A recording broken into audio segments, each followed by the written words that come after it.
from KSAT 12. Good Morning San Antonio starts right now. Making headlines this morning, Olympic gold medalist Simone Biles testifies that federal law enforcement turned a blind eye regarding sexual abuse by former team doctor Larry Nassar. Outside with live cam, Mike says there are fewer clouds around, and that's going to mean a quick warm up. How hot later today? We'll talk to him in just a moment. Good morning, everybody. It is now Thursday, September 16th. Good morning. Happy Thursday. Hope you've had a great week so far. Hope you rested well last night. Mike Osterage joined us now with more. Again, 71 degrees, considering for it seemed like several months we were hovering right around 80 degrees this time of morning. Let's not talk about that. I'm just putting things into perspective. Yesterday, we had those morning clouds that kind of came in and they really stuck around, so didn't get the chance to heat up. Finally, when the clouds broke, we made it up to 90, but without a whole lot of clouds starting off this morning, we are going to be getting up into the mid-90s. Not that I was complaining about the 90 yesterday, but yeah, it is going to be warmer today and fairly tranquil out there right now. 70, 65 Bulverde, low 60s in parts of the hill country. These numbers, dew points, are about the same as what they were at this time yesterday. So some humidity, not bad. We'll call it pleasant this morning. And fall elm, ragweed are moderate. They went up. Mold dropped down from the previous day's reading. So temperature may drop another couple of notches here and there. Partly cloudy skies, upper 60s here in town. So we will be slightly below normal. By the way, yesterday was 90 and 70 for the high and the low. That's the average, the normal temperature, which you usually don't hit because that's why we get averages. Anyway, later on today, 94, mostly sunny skies. It's going to be staying on the warm side all the way through the weekend. Maybe a stray shower here or there, a couple of thunderstorms. We'll talk about that coming up in just a couple of minutes. Traffic authorities, Stephen Cavazos is here early this morning, which means there's something going on. Right? Yep, that's right, Mike. We have a rollover incident here off I-35 at Benzingelman, but it is an 18-wheeler if you can make it out here on 35 northbound. We have flashing lights out there, and just a few moments ago I saw some folks walking out over here, working to clear that scene, investigating what actually happened. Let's go ahead and take you to the maps and show you what's going on, because this rollover is leading to a closure here off 410 southbound. You can see right there from our system where I picked it up. But that rollover did happen off I-35 northbound again at Benzingelman Road. It's unclear right now how long that exit is going to be closed off, but drivers are going to want to plan for alternative routes this morning as we continue to monitor this crash. But right now the morning is shaping up to be a busy one in terms of construction, which we can break down a little bit later during the show. Right now some of it's wrapping up, but the big thing is going to be that crash there off I-35 northbound again at Benzingelman Road. But right now these inbound times are looking pretty good if you're traveling to San Antonio in the next few moments. Pretty green across the board. 25 coming in from I-10 and Bernie, and 27 minutes coming in from 281 and Bulverde, and 27 from 35 in New Braunfels. Bringing it back to TransGuide one last time. 35 at Benzingelman is going to be the problem spot at this hour. We will continue to watch the roads closely and give you those construction updates coming up this morning. Mark Stephanie. Thank you, Stephen. New this morning, a big 2-alarm fire at a Northside apartment complex has kept San Antonio firefighters busy for most of the morning so far. The fire started just after midnight in the 6100 block of Vance Jackson at the Oak Creek Apartments. Firefighters say crews arrived to find heavy fire showing from the back overhang of the first building in the complex. A second alarm was called as a precaution, bringing in backup crews. In all, 8 apartment units were affected by fire and smoke. Everyone is able to get out safely. Firefighters were able to rescue about 4 cats and a dog. Investigators are still trying to figure out what caused the fire. Video just released to the KSAT Defenders shows 2 San Antonio police officers dragging a handcuffed man down a street. Police investigators say not only was this man unnecessarily dragged, he was also denied medical help. It happened back in January, a neighborhood on Trail Crossing near Mainland Drive on the city's northwest side. Nearly 6 months later, one officer was issued a 20-day suspension. Now, records show Detective David Pantoja issued the man in handcuffs a misdemeanor citation for failure to ID, which is not a citable offense. Pantoja is appealing his suspension for what you saw in that video. The detective wrote in an incident report he was forced to drag the man after he made his body go limp, which investigators later said was unnecessary. The other officer is identified as Robert Ferguson. Investigators say Ferguson was suspended for 6 days in connection with that incident. Out of Washington, and testimony on Capitol Hill from U.S. Olympic gymnasts who were abused by their team doctor. They are demanding charges be filed against the FBI agents they say mishandled the case. ABC's Alex Pache has more. This morning, the world's top gymnasts are accusing the FBI of turning a blind eye to their reports of sexual abuse. All we needed was one adult to do the right thing. We have been failed, and we deserve answers. The testimony coming as senators investigate the FBI's handling of the Larry Nassar case, the former USA gymnastics team doctor now in prison for abusing athletes. Simone Biles describing the abuse she suffered. I don't want another young gymnast, Olympic athlete, or any individual to experience the horror that I and hundreds of others have endured before, during, and continuing to this day in the wake of the Larry Nassar abuse. Allie Raceman telling senators it took more than 14 months for the FBI agents to contact her after she reported Nassar's abuse. Nassar found more than 100 new victims to molest. It was like serving innocent children up to a pedophile on a silver platter. FBI Director Christopher Wray, who was not in charge of the Bureau during the investigation, apologized to the women. I'm especially sorry that there were people at the FBI who had their own chance to stop this monster back in 2015 and failed. At the hearing, investigators revealed the agents doctored paperwork to, quote, hide their dereliction of duty. One agent in the case has since retired. The other was fired just 2 weeks ago. Alex Perche, ABC News, Washington. Some of the 15 Texas school districts that have been sued in the past week for defying Governor Greg Abbott's ban on mask mandates are pushing back against the lawsuits. One district says that it doesn't have such a mandate, isn't sure why it's being sued. Another says the lawsuit was filed in a, quote, cowardly manner, end quote. This week, State Attorney General Ken Paxton announced lawsuits on 9 more districts in addition to 6 last week. At least 8 counties and cities and 87 districts or systems in Texas have imposed mask mandates. Abortion providers in Texas say they have seen a sharp drop in patients in the 2 weeks since the nation's strictest abortion law took effect. In new court filings in Texas, Planned Parenthood and other abortion providers describe clinics that have turned away more than 100 women under the new law. It prohibits abortions once medical professionals can detect cardiac activity, which is usually around 6 weeks. The Biden administration is seeking an emergency order to temporarily block enforcement of that law. A judge's order that would have defeated the Biden administration's efforts to limit immigration arrests has been halted by a federal appellate court. It's a big win for President Biden after some setbacks. Texas and Louisiana had challenged a memo issued at the beginning of Biden's term. The memo instructed Immigration and Customs Enforcement to focus its arrests on undocumented immigrants who posed national security risks or had serious criminal histories. Last month, the judge issued a preliminary injunction blocking those enforcement priorities. Now the order will be largely paused while the case plays out unless states successfully seek an intervention from the full Fifth Circuit Court or the U.S. Supreme Court. And time now is 4:38 and it's about 71 degrees out there. Texas Longhorns and UTSA Roadrunners are both facing unique challenges heading into their next game on Saturday. We'll explain next in Morning Sports. And taking a look outside with a live cam this morning. Again, starting off not too bad at 70 degrees now, and but we will be heading to the 90s, so that'll be a slight change, but still not too bad. We'll be right back. Time for a look at morning sports. The UTSA Roadrunners are hoping what a Middle Tennessee State player had to say about attendance at UTSA football games will inspire fans for their Conference USA opener this Saturday at the Alamo Dome.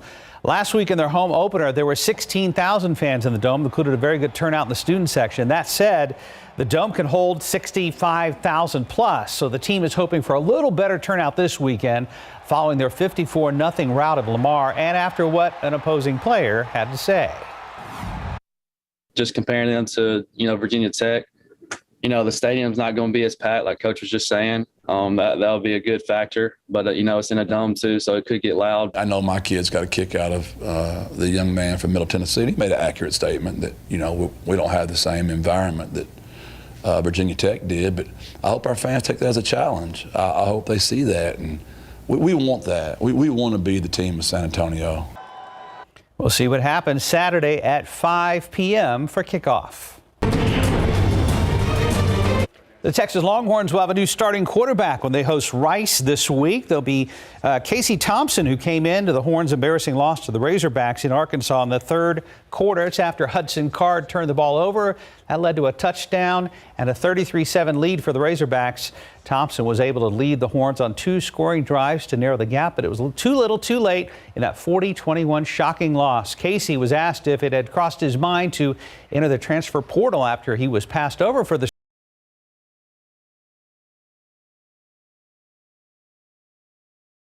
my opportunity, and I've waited so long. It's like there's no way that I could just quit and let up at this point. So my thought process was, yeah, it hurt for a second, and I'm gonna let it sting, but I'm gonna wake up the next day.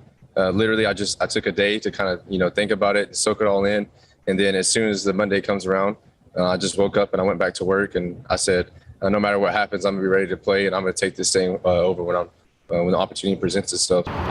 So it's basically a no. Texas takes on Rice Saturday, 7 p.m. at Royal Memorial Stadium.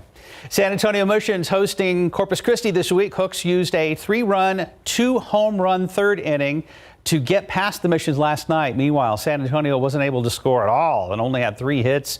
They lose the Hooks 4-0. That series continues tonight, Stephanie. All right. Ouch. Hopefully better today. Time now is 4:43 and about 70 degrees out there. Coming up next, police name a person of interest in the case of Gabby Petito, who disappeared while on a cross-country trip. The boyfriend of Gabrielle Petito, who disappeared on a cross-country road trip, has been named a person of interest by police. ABC's Andrew Dimbert has the details in today's GMA First Look. In this morning's GMA First Look, where is Gabby Petito? Whatever you're doing, wherever you are, we're coming for you. The second we know where you are, we're on our way. Overnight, 5 days into the urgent search, authorities releasing new body cam footage following an incident between her and her boyfriend, now turned person of interest, Brian Laundrie. What's going on? How come you're crying? I'm just sorry. We've just been fighting this morning. Some personal issues. Leading up to Gabby's disappearance, the couple had been on a cross-country road trip in this white van. Brian's stretching, doing some morning yoga. Documenting their travels on YouTube and Instagram. We are right outside Capitol Reef right now. Coming up at 7 a.m., we'll have a morning interview with the Florida police chief investigating Gabby Petito's disappearance. With your GMA First Look, I'm Andrew Dimbert, ABC News. Right now it's 4:47.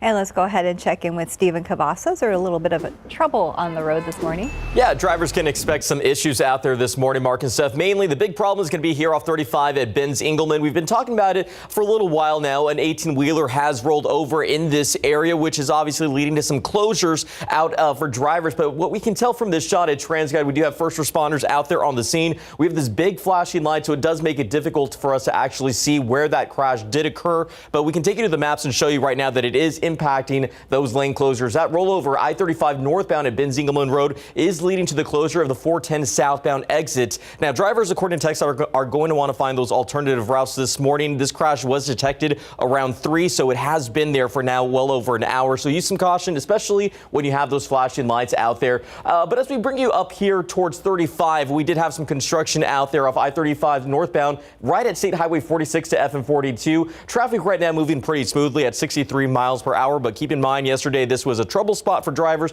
heading up to Austin or New Braunfels. A lot of this was red, which was indicating those slowdowns. TxDOT did say that they had some delays there in terms of that construction, so hopefully that won't be causing any issues this morning for that early morning commute. But it is shaping up to be a busy morning. But as we've been saying, this main problem is going to be right here along I-35. We're going to be tracking it very closely and see how that impacts that morning drive. Mark, Stephanie? Thank you, Stephen. Even in the heat of the day yesterday, Mike, the humidity was low enough that it wasn't too awful bad out there. Yeah, and that's going to be the case pretty much through the weekend as well. There'll be, some, it's not going to be bone dry air, but it's not like it's just going to be, off the charts like we had a few weeks ago.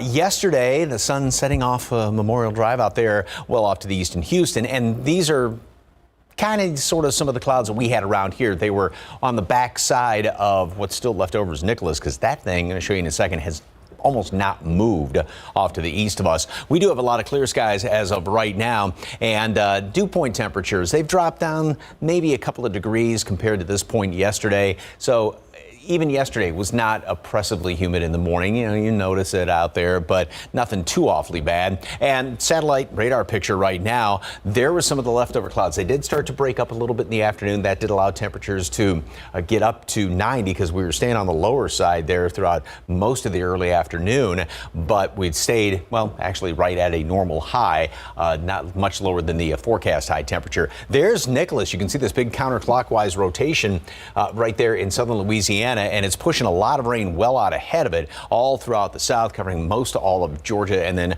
off to the up into, I should say, the eastern Tennessee Valley and portions of the Appalachians. But otherwise around the country, there's not really a heck of a lot going on. The one thing to take notice of, all these clouds, that rain up there to the north, everything's moving straight west to east. So that's that zonal pattern that we are in right now.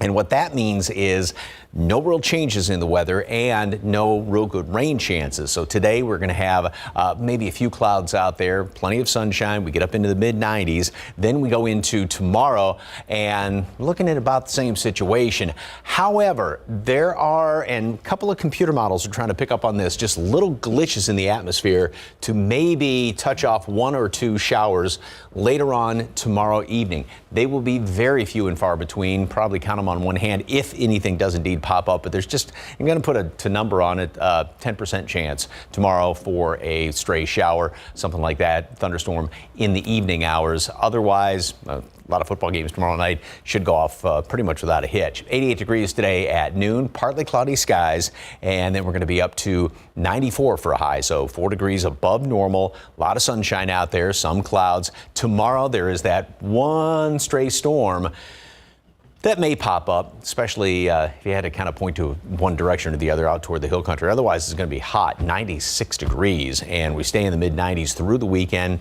A stray storm here or there. Again, you just can't completely rule it out. That's going to be the case going into the first part of next week. Now, we do have a slight bit of a front moving through, timing-wise, for the first day of fall officially. The equinox is early afternoon on Wednesday, 89 degrees. Nothing, no sweater weather yet. Nothing No. to write home about. But I Small see steps. 8, so Yes. that's good. That's 8. And notice that the closest thing to fall around here anywhere Yes. near us is the leaf on Mike's map, the red Don't see a maple lot leaf. of red and orange leaves. Not yet. No, Except no. out toward Lost Maples. Right. And we're a ways off from that. Yeah. Be interesting to see how the colors play out this year, the trees. That is true. Because it all depends on what, exactly when. Well, we had a really wet earlier year. Now it's been drier, so who knows? They do what they do. 452, about 70 degrees. And coming up next, a popular comedy on Apple TV gets a big award, and a TV talk show host tests positive for COVID. Here are your lottery numbers. Pick 3, 818, Fireball 8. Your daily four numbers, 4774, Fireball 3. Cash 5, 7, 9, 11, 31, 35. And Lotto Texas, we have 15, 21, 27, 28, 32, 36. Your Powerball numbers, 1, 4, 18, 46, 62. Powerball 25, Power Play 3. Good luck. A new anthology series debuts today on Hulu, and a big win for an Apple TV Plus comedy. For the latest on what's happening in Hollywood, here's ABC's Jason Nathanson. Why do you always bring your guns to work? Because I can. What's the premise of The Premise? The new anthology series debuts today from The Office's BJ Novak. Each episode takes on a social issue, and one of the episodes debuting today deals with guns. But star Boyd Holbrook says there's no agenda. It's not really an anti-gun thing or a pro-gun thing. It's just about, the common decency and the actual care of human life and how we're engaging with that on a responsible level. The Premise debuts today on FX on Hulu. Big wins for Ted Lasso ahead of the Emmys. The Apple TV Plus comedy scored the most wins at the Television Critics Association Awards, including Program of the Year. Lasso is nominated for 20 Emmys this year, the primetime show airing Sunday night. It's the Wendy Williams Show. Talk show host Wendy Williams testing positive for COVID-19. We're told she was fully vaccinated. The news will delay the launch of the new season of The Wendy Williams Show. And happy birthday to Emmy-winning actress Amy Poehler. She's 50 today, while Jonas' brother Nick Jonas is 29. And that's what's happening in Hollywood. I'm Jason Nathanson, ABC News, Los Angeles. And time now is 4:57 and about 70 degrees out there. Still ahead on GMSA, what government officials are saying now about a possible COVID vaccine for younger American children. And a whole bunch of new emojis could soon be showing up on your smartphone. We're going to tell you which ones are being added coming up in Tech Bites. And TransGuide right now, this is the big incident right now. We've got a big rig rollover. We're trying to get some more information. There's 35 at Benz Engelman. That ramp is closed. More on the location and hopefully some new information coming up throughout GMSA. Stick around. Live from KSAT 12. Good Morning San Antonio starts right now. The national daily COVID case average is around 140,000 a day. I'm Alex Perche in Washington. Coming up, the latest on these vaccine boosters and when they might get approved. And taking a look outside with live cam this morning, we are starting at a pleasant 70 degrees. Things will warm up though. Hi there, I'm Mark. That's Steph. It is Thursday, September 16th. Happy Thursday. Thanks for joining us. We're almost to Friday. We are. Let's look ahead to the next couple of days. Mike Oster is here, starting out with what's happening right now out there weather-wise. Fairly pleasant this morning. We don't have a whole heck of a lot of clouds, unlike yesterday, and so that's going to allow the heating process to begin quicker. So instead of staying at a normal high like yesterday, we're going to be warmer than that. We're at 69 right now. One notch below where you would expect the normal, the average low temperature, 2 points at 65, which means there's some humidity out there. It's not oppressively humid, and we're going to make it up, like I said, up to 94 later on today. So we are definitely going to be on the warm side of things. Heat index, yeah, a little bit above that, but not anything just outrageous. The aquifer dropped down 1/10 of a foot in yesterday's reading. Fall elm and ragweed are both moderate, low amounts of mold and pigweed. We may have a few of those kind of mid-high level clouds hanging around here. This is the water vapor imagery, and the dark shade indicates very, very dry air, but then you can see we still have this flow coming in here from the southwest and some of those mid-level clouds. But the clouds yesterday came in from on the backside, or should say from what's left over of Nicholas, which is still hanging out there over in Louisiana. But those clouds have now kind of moved on out, so we won't have as thick ones later on today. Partly cloudy, pleasant this morning, and then plenty of sunshine later on today. Again, mid-90s. Tomorrow, more of the same, and it's going to be probably a little hotter. There is an outside chance for a stray storm tomorrow evening, late, dinner time into the early evening hours. Very few and far between, if at all, but just kind of a mention of it. And then over the weekend, partly cloudy skies, still on the warm side, mid-90s.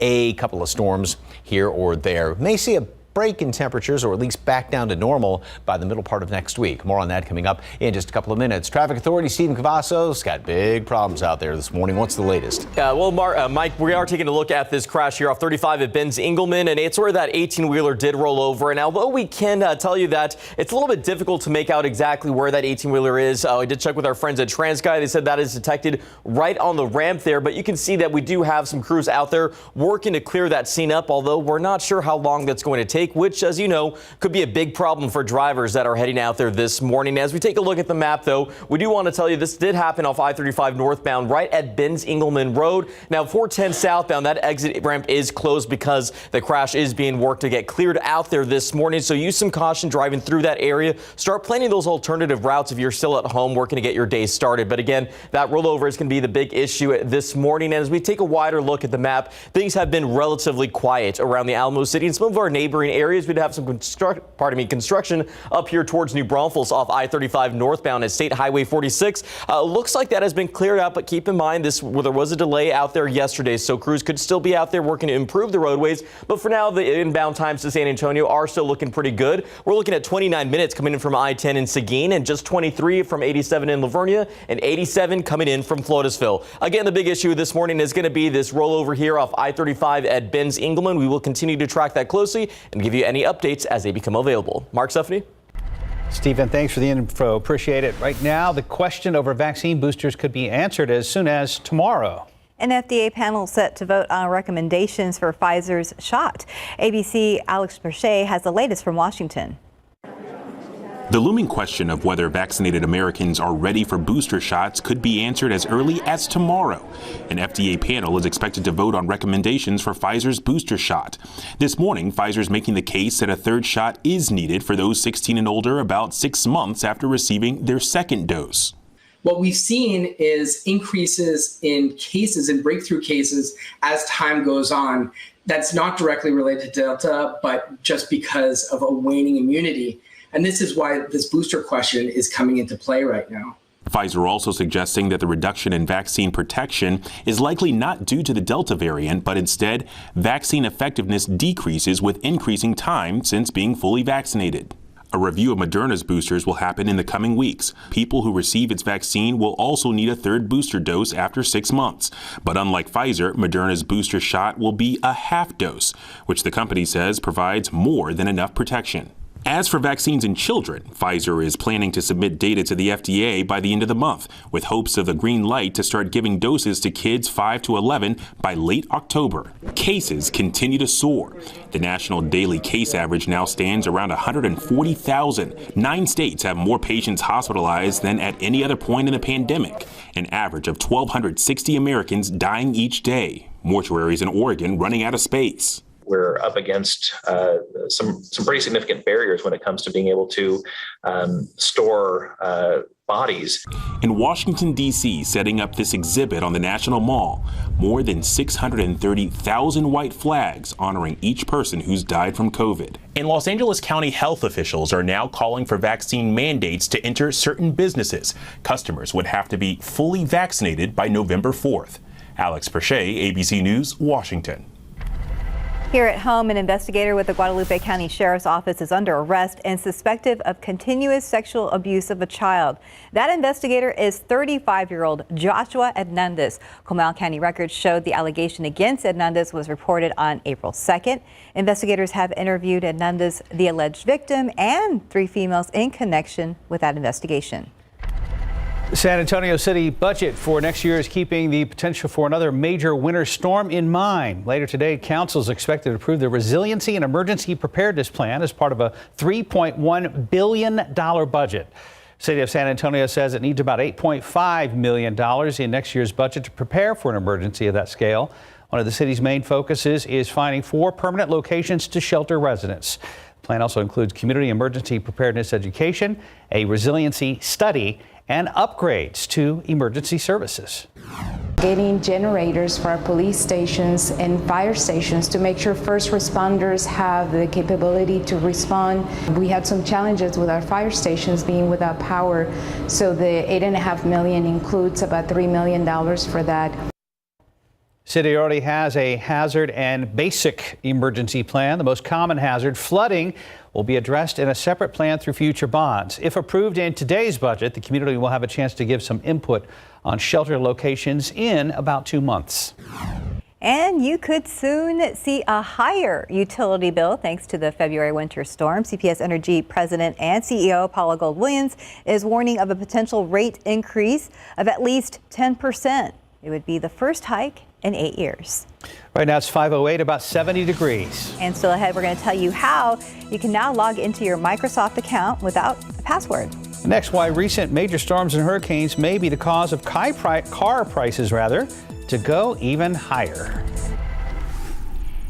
And taking a look outside with Live Cam, we are starting at a nice 70 degrees, not quite at fall weather overall. We'll be checking in with Mike soon.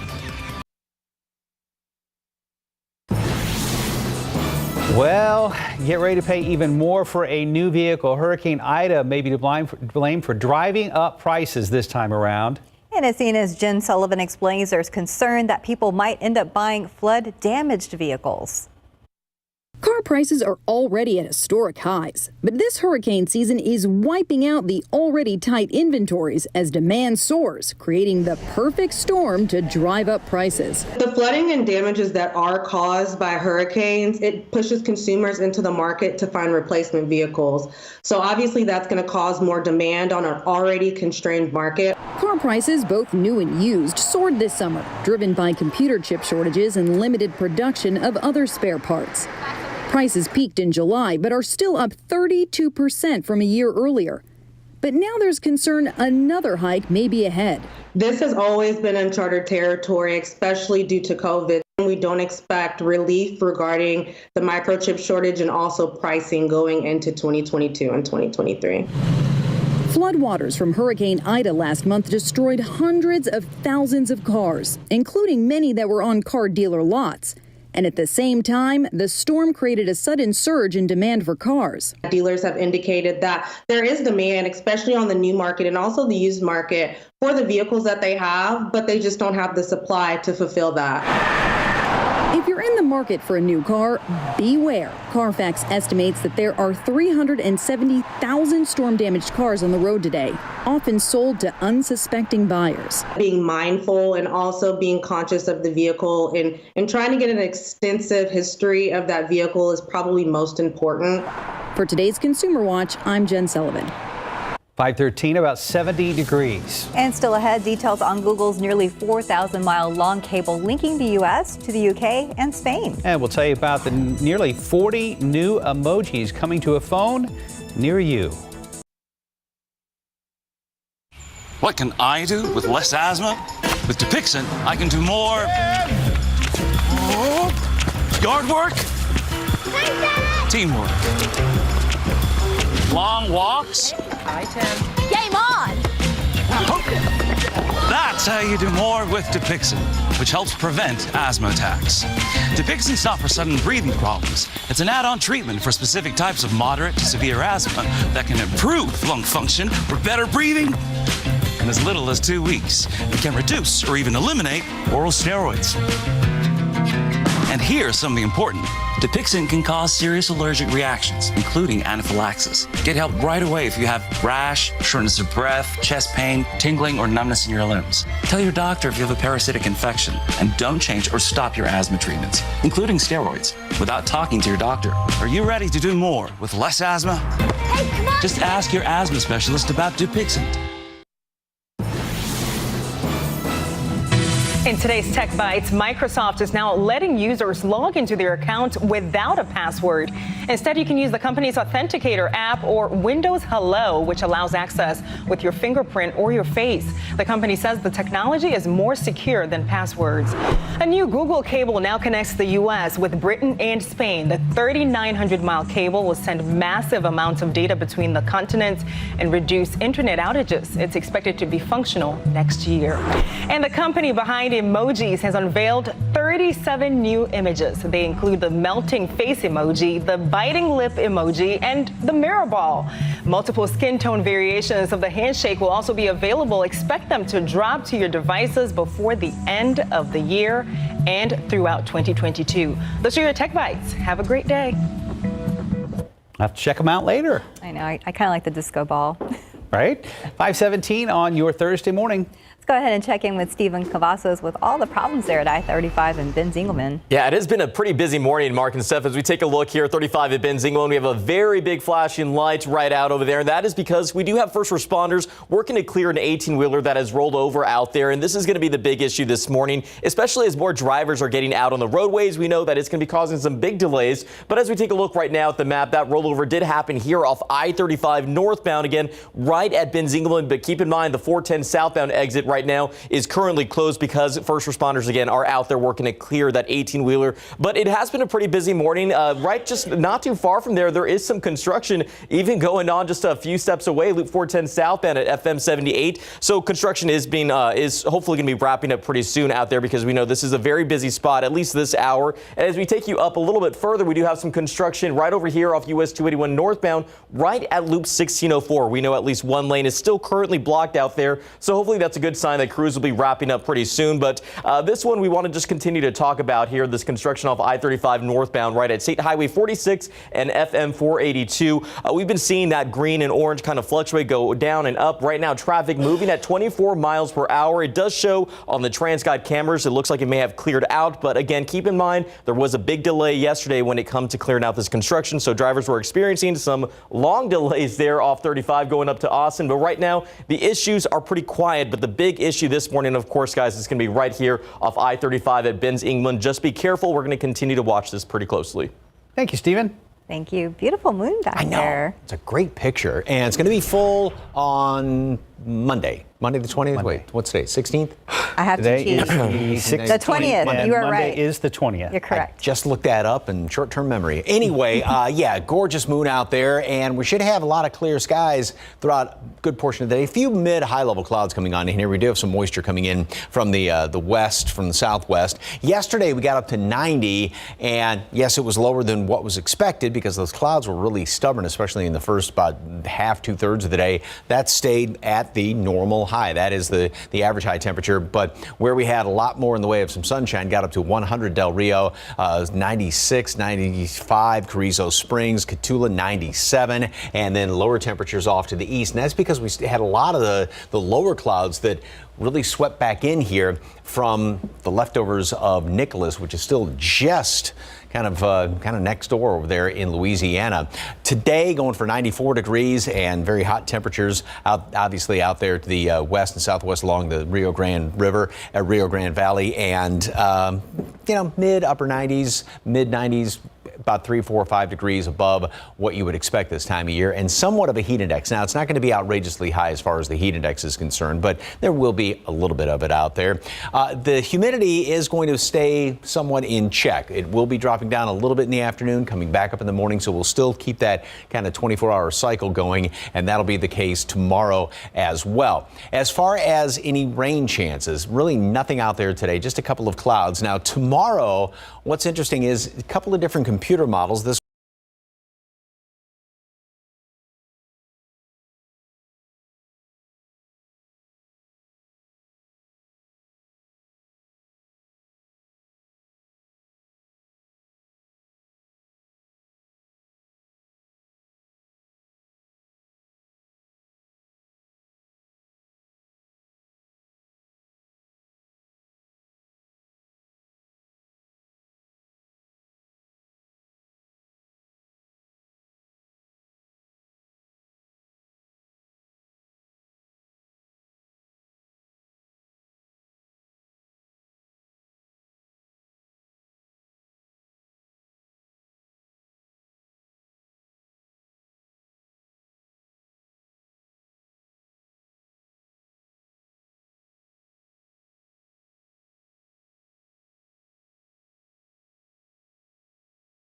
west, and maybe a more pronounced front trying to move through by the end of next week with perhaps a more pronounced that trough and some more pronounced cooler air. 88 degrees today at noon, partly cloudy skies. High temperature gets up to 94, mostly sunny skies, few of those mid-level clouds out there. Tomorrow it's going to be even warmer, getting up into the mid and upper 90s. 1 or 2 stray storms tomorrow.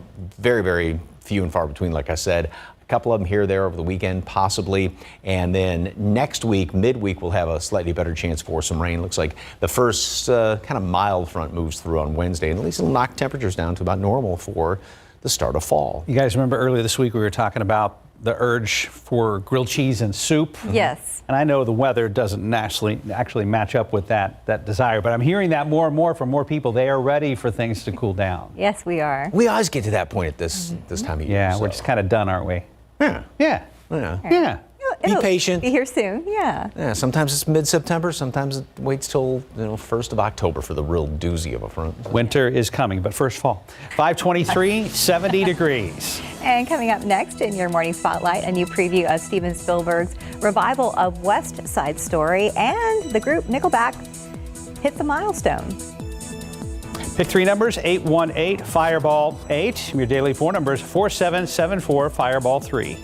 Cash 5, 7, 9, 11, 31, 35. Lotto Texas, 15, 21, 27, 28, 32, 36. And your Powerball numbers, 1, 4, 18, 46, 62, Powerball 25, Power Play 3. Good luck. There is a new preview out for Steven Spielberg's version of West Side Story. CNN's Rick Damagilla has those stories and more in the Hollywood Minute. I never seen you before. I'm not Puerto Rican. Is that okay? Do you want to start World War III? 20th Century Studios has released a preview of Steven Spielberg's West Side Story, starring Baby Driver's Ansel Elgort as Tony and Rachel Zegler in her big screen debut as Maria. The curtain goes up December 10th. Antonio LeBlanc. How you get a last name like that?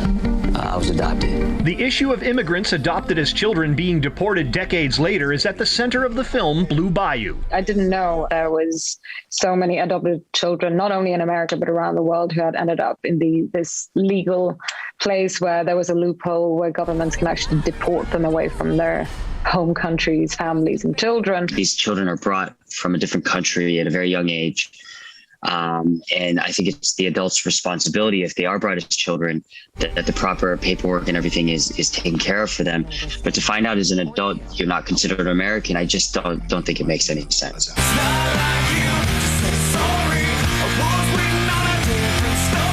Nickelback's Silver Side Up released 20 years ago this week. Rhino Records says the #1 hit, How You Remind Me, has surpassed 1.2 billion streams, and to mark the occasion, a new digital release of the album is out now. In Hollywood, I'm Rick Damigella. And time now is 5:28 and about 70 degrees out there. Still ahead, another wild twist in a South Carolina mystery. Prominent lawyer Alex Murdaugh is expected to turn himself in today. We will explain. And our friends with the San Antonio Humane Society have a wonderful pet that wants to go home with you today. And ahead on GMSA, we'll introduce you to a Tejana who uses colors to express her culture when our Tejano Moments series continues. Making headlines this morning, a bizarre story about a prominent South Carolina attorney takes another strange turn. Alex Murdaugh is expected to turn himself in on charges of conspiracy to commit insurance fraud. And taking a look outside with live cam this morning. Love that we're starting in the 70s. We will hit the 90s, but hey, let's enjoy this morning right now. And a good morning to you as I'm looking at my scripts here. Thursday, it is September 16th. Thanks for joining us today. Happy Thursday. We were very close to Friday and probably a hot weekend, Mike. Yeah, it is going to be on the warm side, especially when you just look at normal average temperatures. We're going to be about 5 degrees above that. Humidity is going to be okay like it is this morning. It'll be there, not any bone dryer, but nothing to steam bath out there. 69 right now, so we're actually just a notch below the average low temperature. Dew points at 65. Yes, it is above that threshold of 60. But again, it's not like it's, slapping you in the face when you walk outside or anything like that. Humidity's okay. Hondo is at 67, Uvalde 68, same thing with Carrizo Springs, and then a little bit warmer over there in Del Rio. You're at 77 degrees right now. Fall elm, ragweed are both on the moderate side in yesterday's count. Mold, pigweed are low. The updated reading is going to be coming out in about, say, a couple hours or so. And throughout the rest of today, we'll make it up to 88 at noon. We are going to have 1 or 2 clouds hanging around here, but a lot of sunshine, and that's going to get us up to 94 degrees. Still got that slight breeze coming in here out of the north primarily at about, say, 10, 15 miles per hour. Get used to that number, maybe add to it for tomorrow. As far as any rain chances, perhaps 1 or 2 of them out there, but I've got outdoor plans for the weekend, for tomorrow night, for all the Friday night football. Wouldn't change it at all. Perhaps a better chance of rain, some lower temperatures down the road. Details on that in just a couple of minutes. Traffic Authority, Stephen Cavazos, and it is not a good morning on the east side of town, is it? Yeah, it's been a pretty busy start, Mike. As we take a look at TransGuide, we still have that overturned 18-wheeler there off 35 at Benz Engelman. Looks like they're finally receiving some assistance, and now that light has since dwindled down, we can see where that 18-wheeler did roll over there. If you can make that out, that white bedding of the truck there. We're not sure if the driver was injured. Hopefully that driver is okay, but of course, this is going to be a big issue for drivers that are just getting their morning started with us. As we take a look right now at the map, and we continue to advise you, find those alternative routes this morning, because I-35 northbound at Benz Engelman, where that rollover was detected, is leading to a closure here of the 410 southbound exit ramp. So again, find those alternative routes this morning. It does appear that first responders, our Riker, is there to help get that 18-wheeler overturned, but it could be a while. So again, start planning your morning wisely. But as we take a look look at the map, it does look like a pretty quiet start so far. We've been tracking a few construction spots that have been wrapping up. The bigger spot was up here towards 35 in New Braunfels. Doesn't appear that it's there anymore. However, keep in mind, TxDOT did have some delays yesterday when it did come to finishing that project out over there. But taking a look at these inbound times, it is green all across the board. 28 minutes from Pleasanton, so pretty pleasant on 37, and 16 minutes coming in from 35 in Lytle. We're looking at just 19 minutes right now coming in from Highway 90 in Castroville. And one last look at TransGuide again. That is where that 18-wheeler did overturn here off 35. Looks like they are receiving some assistance, and as always, use caution. Guys? Thank you, Stephen. New this morning, a heart-pounding wake-up call in the middle of the night has given way to heartache for people at a northwest side apartment complex. They have lost their homes due to a fire. It broke out after midnight in the 6100 block of Vance Jackson Road. Katrina Weber is there with a live report. And Katrina, is there any word on how it started?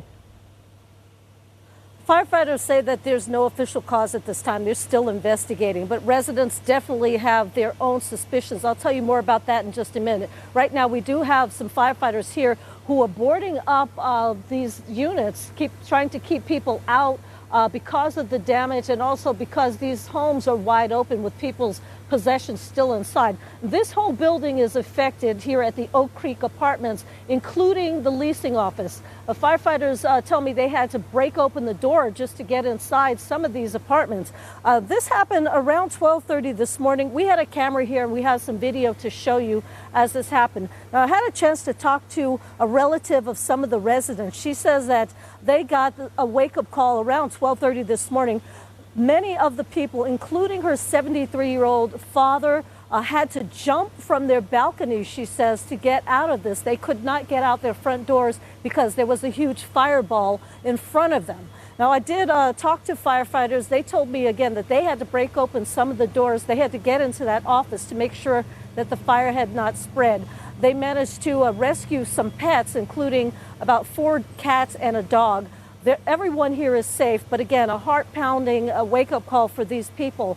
Now, they tell me that the resident I spoke to tells me that there was a loud argument outside, and that soon after that, that is when that fire erupted right outside. Now, firefighters, again, tell me that they're still investigating, but they did admit that most of the damage the heaviest damage was outside the apartments, thereby indicating that it possibly did start outside. But again, no official word on how this started. Reporting live on the northwest side, Katrina Weber, KSAT 12 News. Thank you, Katrina. This morning, another twist in that South Carolina mystery. Attorney Alex Murdaugh is expected to turn himself in today. An affidavit alleges the prominent lawyer whose wife and son were shot and killed just 3 months ago told police he arranged for a former client to kill him so his surviving son could collect a life insurance payout. CNN's Britt Conway has more. Truth is stranger than fiction in this case. And the truth lies somewhere in the twists and turns of the lives and deaths of the Murdaugh family. Today, Alex Murdaugh is expected to turn himself in on charges of conspiracy to commit insurance fraud. But tragedy surrounding his family began years ago. In 2018, Gloria Satterfield, the Murdaugh family housekeeper, died in what was described as a trip and fall accident at their home. In 2019, his son Paul was charged in a deadly boating accident that killed 19-year-old Mallory Beach. June 7th this year, Paul and his mother Maggie Murdaugh were found shot to death. June 22nd, information from the investigation prompts officials to reopen an investigation into the 2015 unsolved death of Stephen Smith. September 3rd, Murdaugh resigns from his law firm. The 4th, he calls 911 and says he was shot on a South Carolina road. On the 9th, his lawyer says he's in rehab for an opioid addiction. September 13th, South Carolina police begin investigating allegations by Murdaugh's former law firm that he misappropriated funds. On the 14th, Curtis Edward Smith is charged for allegedly shooting Murdaugh as a part of a conspiracy to commit insurance fraud. The 15th, police open a criminal investigation into the death of Gloria Satterfield in 2018 and the handling of her estate. And today, Murdaugh's expected surrender. I'm Britt Conway reporting. Other news this morning, Pfizer's COVID vaccine may soon be available for almost every school-aged child. The pharmaceutical giant is planning to submit data to the FDA on how its shot works in the kids aged 5 to 11. Pfizer's CEO says it should be done by the end of the month or possibly the first week of October. After that, it'll be up to the FDA to decide whether to approve the vaccine. Pfizer's COVID vaccine fully approved for people 16 years of age and older and for emergency use in kids 12 to 15.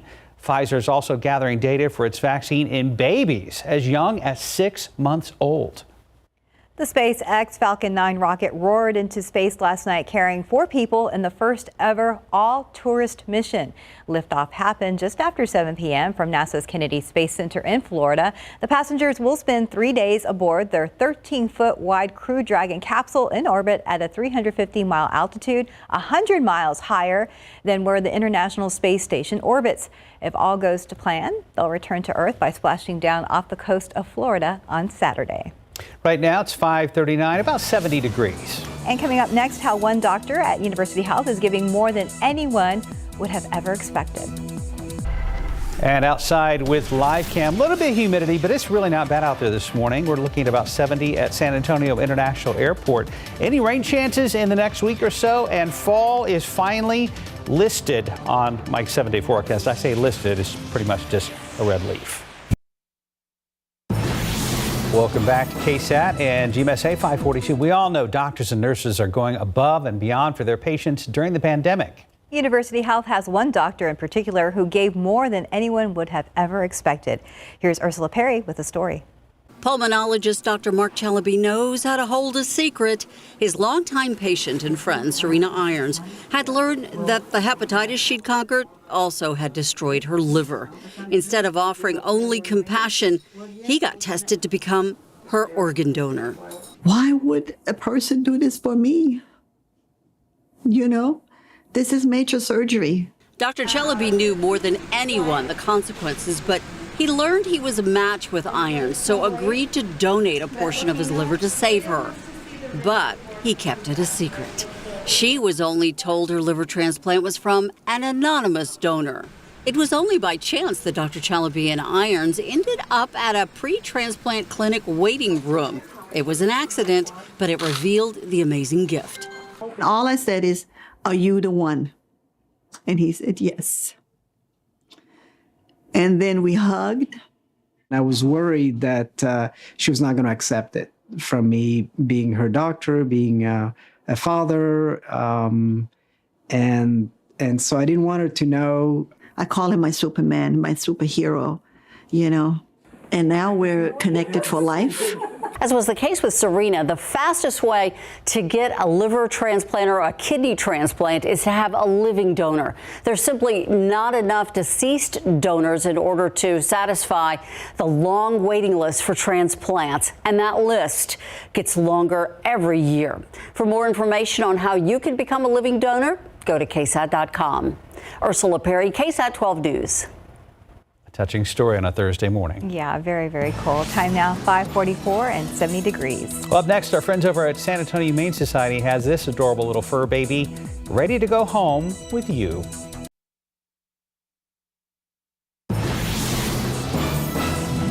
Okay, get ready. You want to see just a little, this cuteness overload here. Kim is here from the San Antonio Humane Society. That little guy. Oh, that face. Who is that baby? Yes, this is Sweet Pumpkin. So we're getting ready for fall. So we've got Pumpkin available, and it's about a golden retriever mix. Definitely going to be big, a bigger dog. Yeah, those You can see the paws are really good size on him. Yes, and before we got here, he was playing and chewing, so definitely going to need lots of room to run around in the yard, lots of chew toys. And that's a good way, I mean, fun. you know, because a lot of times people say, well, my dog's chewing on my furniture. You got to give them things to chew on, because that's the stress reliever and helps with their teeth also. Exactly. It's just a natural thing. So lots of chew toys, so then they don't go chew on your shoes or anything else that you don't want them to chew on. But yeah, make sure they have a lot of that. And like I said, he's going to be a great, great companion. Oh, probably take up a lot of room on the couch as well when he gets bigger. So what y'all got going on? You know, we have an adoption special where all of our adoption fees are 50% off, excluding our ambassador pets. But so come on down and see us. And that runs all the way through the end of the weekend. All right, and that's Fredericksburg Road, just outside 410. And you can give them a jingle or head on over to their website. That is sahumane.org. All right. Thank you, dear. Thank you. That lovely little pup's going to need a box of chew toys. Aww. I promise you. What a cutie. Yeah, you're right about that, though. Oh, if I could take it home, I would.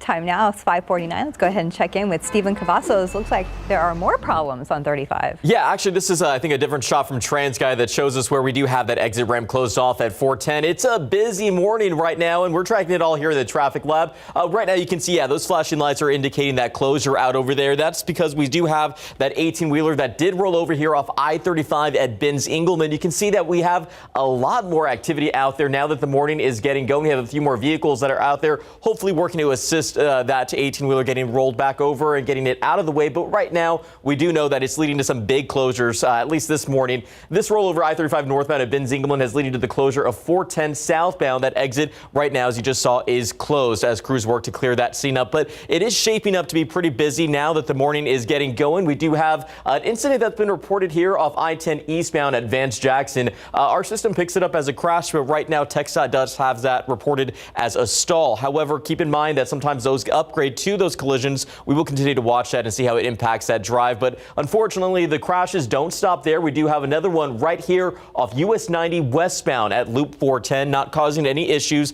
thankfully, for drivers. So just use caution when you see those flashing lights. Be sure to move over and slow down. The biggest issue right now is going to be right here again off I-35 at Binns-Engelman. It's probably going to be a while before we see this 18-wheeler out of the way. But as always, just be sure to move over and slow down again, guys. Stephen, all morning it's been hard to see what's happening out there because the sun's not up, but I finally see what looks like that trailer almost dead center of the screen. So still active situation, obviously. Yeah. Thank you, Stephen. Must be a tight spot to try and get that thing up, too, because you don't have a lot of room. They don't have a lot of room to work with, do they, Stephen? No, it's a pretty tight spot right there, too, and it's right on the ramp, so drivers are going to want to be patient. And somebody's sneaking by there, or another first responder pulling up. Anyway, we're going to keep. You're going to keep an eye on it. Thank you, Stephen. Yes, thank you, Stephen. He's like, that's my job. Beautiful view. You guys are always extra eyes help. This is way off to the east around Houston, but a lot of those clouds, those were left over from kind of on the backside of Nicholas. And I love the caption down there. I can feel fall coming. Well, it is coming next week, technically, as far as the calendar says. And weather, yes, we will start to see some lower temperatures. Not anything sweater weather, doesn't look like yet, but obviously that's way down the road probably. Anyway, we've got more clear skies this morning than what we had yesterday. We had all those clouds that did get pushed on in here on the backside of Nicholas, and so we didn't get as quick of a jump on the warming process, and that's why temperatures stayed at 90 yesterday, normal high, as opposed to the mid-90s where we're going to be today. 69 here in town, 70 Port SA, low 60s in parts of the hill country. And again, the humidity, it's there. You always want to be below 60, which a couple of spots out there in the hill country, it is much drier air, but it's not oppressively humid. We'll have enough humidity left over in the afternoon to give us a slight bit of a heat index. So it's 94, it's going to feel like about 97. Humidity is going to be in the afternoons pretty good over the weekend. We'll have more in the morning. It'll be dropping down somewhat, so comfortable, although temperatures will be on the warm side all the way through the weekend, getting up into the mid-90s. Nothing really showing up on the radar picture or satellite picture right now. As this one goes back in time, you can see some of those lower clouds that were sticking around yesterday, and they finally cleared out. There's the leftovers of Nicholas, and that thing is still spinning around a good chunk of Louisiana and then pushing a whole bunch of rain out ahead of it off throughout most of the southeastern United States. Then elsewhere, not a lot going on, and this is what's in store for the next few days. Not a lot of anything other than a stray shower thunderstorm here or there. Very few and far between. Nothing today, just a lot of sunshine, a couple of clouds, 88 degrees at noon, high temperature up to 94, so we are going to be on the warm side of things. And again, the heat index is going to be right around, say, upper 90s. Tomorrow it's going to be even hotter, and there's a very, very small chance for a stray shower thunderstorm in the evening hours. Wouldn't even blink at this one, but about a 10% chance. One or two are possible over the weekend, and then the middle part of next week, slightly better chance for some rain. A front is going to be in the vicinity, so that should help to knock temperatures back down to about normal readings by the middle of next week. Does that, I missed that part, does the front coincide with the first day of fall, or is it? Okay. Yeah, it's going to be right around that time, because the fall officially begins about 2:30 in the afternoon on Wednesday, so the front's going to, help, and plus some clouds out there, help to hold temperatures down about where it should be. So Mother Nature's not completely out of sync. Yeah, I mean, that'll be great. Needs to work on it. Another bigger push of cold. Bigger push. All right, we'll take the small push for now. That's fine. Yes, we will. Thank you, Mike. 5:53, about 70 degrees. And let's take a look at your winning lotto numbers. We have pick 3, 818, Fireball 8, Daily 4, 4774, Fireball 3. Here your cash 5 numbers 7, 9, 11, 31, 35. Lotto Texas 15, 21, 27, 28, 32, 36. And Powerball 1, 4, 18, 46, 62. Powerball 25, Power Play 3.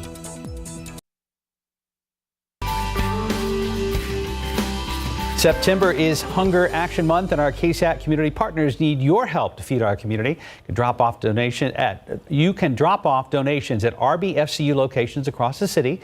Some of the most needed items are non-perishables like rice, beans, peanut butter, canned foods, baby food, pet food, and even diapers. You can find all this information on KSAT.com. Ahead in our next hour of GMSA this morning, a woman sent to the hospital. She was pinned between two vehicles. Now police are looking for the person responsible. We'll have some clues. Plus, we'll tell you when you might be seeing a new round of emojis on your smartphone, and it might be sooner than later. And new overnight, San Antonio fire crews busy with a big apartment fire on the northwest side that required considerable response from San Antonio Fire Department. We'll tell you if anyone was hurt. And the big traffic story right here is at 35 at Benz Engelman on the northeast side. A big rig overturned. That incident's been working all morning so far. The national daily COVID case average is around 140,000 a day. I'm Alex Verche in Washington. Coming up, the latest on these vaccine boosters and when they might get approved. And taking a look outside with live cam this morning, we're not at fall yet, but it is nice there at 70 degrees. Live from KSAT 12. Good Morning San Antonio starts right now. Good morning. Hope you had a great night. It is Thursday, September 16th. Happy Thursday. Thanks for joining us. Hope you had a great week so far. Yesterday, it was kind of nice because it was supposed to get to the 90s, which it did, but it kind of held off for a little bit because of all that cloud cover. The clouds really help. Mike says that's not really part of the equation this morning. And the great thing about Mike's extended forecast, fall is on the map. It may not be there temperature-wise, but at least it's on the map. Right. It's that kind of fine print on that one. So, yeah, we do have some temperatures that are going to be hopefully getting closer to where they should be. Nothing like real fallish that you would expect. But anyway, between now and then, it is going to be on the warm side. And like Steph was talking about, we did have a lot of thick clouds that hung in there for a good chunk of the day. Then they finally started to break up a little bit, and that allowed temperatures to get up to a normal high of 90 as opposed to the mid 90s. We do have some moisture out there. Little bit, so maybe a few of those mid-high level clouds hanging around here today. Mold is on the low side, same thing with pigweed, but fall, elm, and ragweed are both moderate, and the updated count on the allergens is going to be coming out in about an hour and a half. Temperatures are in the upper 60s right now, so we're actually a notch or two below the average normal low, and then later on today, yeah, we are going to warm up fairly quickly. We'll make it up into the mid and upper 80s by noon, and then top off in the mid 90s, so we will be about 4 or 5 degrees above normal. Humidity is okay, enough out there to make that feel like, say 96, 97 degrees. It is going to be hotter tomorrow, and really starting tomorrow, 1 or 2 showers and thunderstorms. Very few and far between, almost not even worth a mention. Weekend forecast is coming up in just a couple of minutes. Traffic Authority, Stephen Cavazos, and boy, it has been a big problem all morning. Yeah, I think the roads right now are shaping up to be pretty busy. If you're planning on heading out the door in the next few moments, let's go ahead and take a look right now, though, at 35 at Benz Engelman, where we've been talking about this situation throughout the morning here on GMSA. That 18-wheeler did overturn right there, and you can see, as Mark mentioned a little bit earlier in the newscast, it does look like it's right in the center of that ramp. We do have first responders that have been out there for almost 2 hours now, hoping to clear this crash pretty soon. But right now, as we take a look at the maps, we do see that rollover was detected off the northbound lanes of 35 right at Benz Engelman Road. And unfortunately, for anybody that takes any commute through 410, the southbound lane is going to be closed at this time, or exit, we should say, because of that rollover. We do have first responders, again, out there working to clear that up. But right now, it's unclear how long that is going to take. We're going to do some jumping around here on the map, show you a few things that are taking place around the city. I-35 northbound at Olympia Parkway. We're seeing a stalled vehicle right now. That does seem to be a trending issue. They're popping up and clearing out, so check those vehicles before you hit the roadways. Right now, we do have an incident reported here off I-10 eastbound at Vance Jackson still. Again, TxDOT did say that this was a crash, but right now, our system that is picked it up as a crash, but TxDOT reports it as a stalled vehicle. So again, that trending issue does continue. Either which way, check the vehicles before you hit the road. We do have another incident that appears to be a stalled vehicle here off US 90 westbound at Loop 410. It has been a very, very busy morning here in the traffic lab and on the roadways. And as always, be sure to be safe on the roads if you're planning to travel to San Antonio. Be sure to keep in mind it's green across the board. 25 on I-10 coming in from Bernie, 26 on 281 in Bulverde, and we're looking at just 25 on 35 coming in from New Braunfels. But again, the big issue right now here off 35 at Ben Zingelman, we're tracking it closely, guys. Thank you, Stephen. New this morning, a big apartment fire on the northwest side kept San Antonio firefighters busy most of the night. It happened just after midnight in the 6100 block of Vance Jackson at the Oak Creek Apartments. In total, 7 apartment units and the leasing office were affected by smoke and water damage.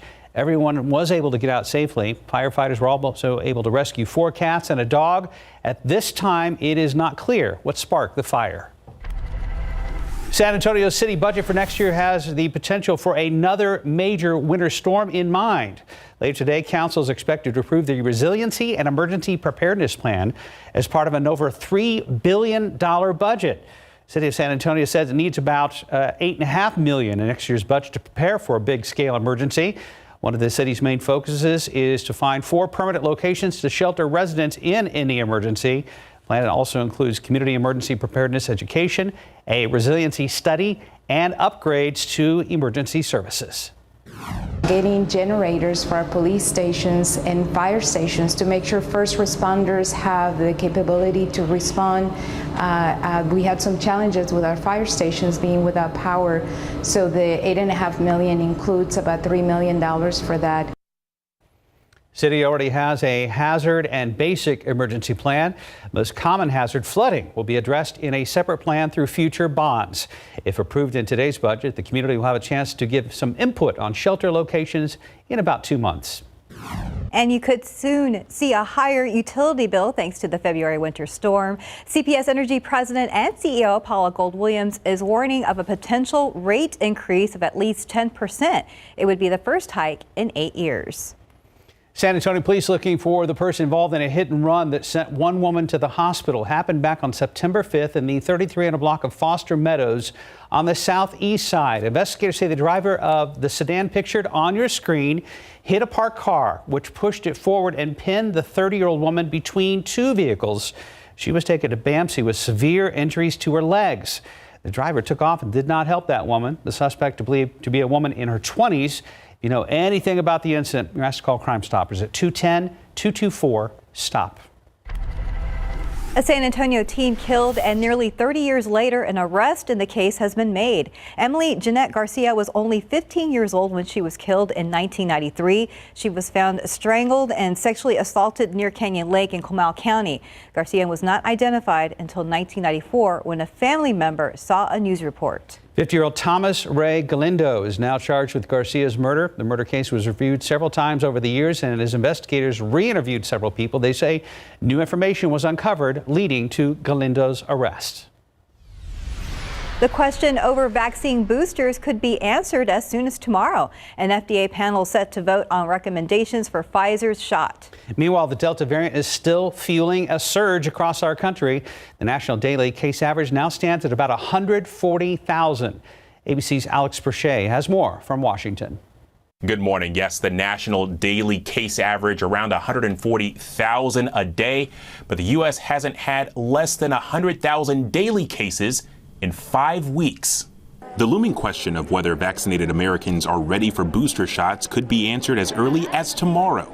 An FDA panel is expected to vote on recommendations for Pfizer's booster shot. This morning, Pfizer's making the case that a third shot is needed for those 16 and older about 6 months after receiving their second dose. What we've seen is increases in cases and breakthrough cases as time goes on. That's not directly related to Delta, but just because of a waning immunity. And this is why this booster question is coming into play right now.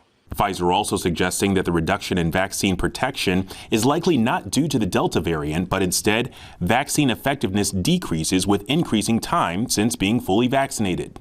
A review of Moderna's boosters will happen in the coming weeks. People who receive its vaccine will also need a third booster dose after 6 months. But unlike Pfizer, Moderna's booster shot will be a half dose, which the company says provides more than enough protection.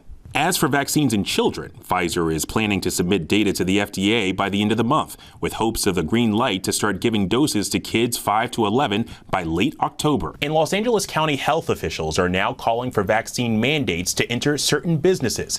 Customers would have to be fully vaccinated by November 4th. Alex Perche, ABC News, Washington.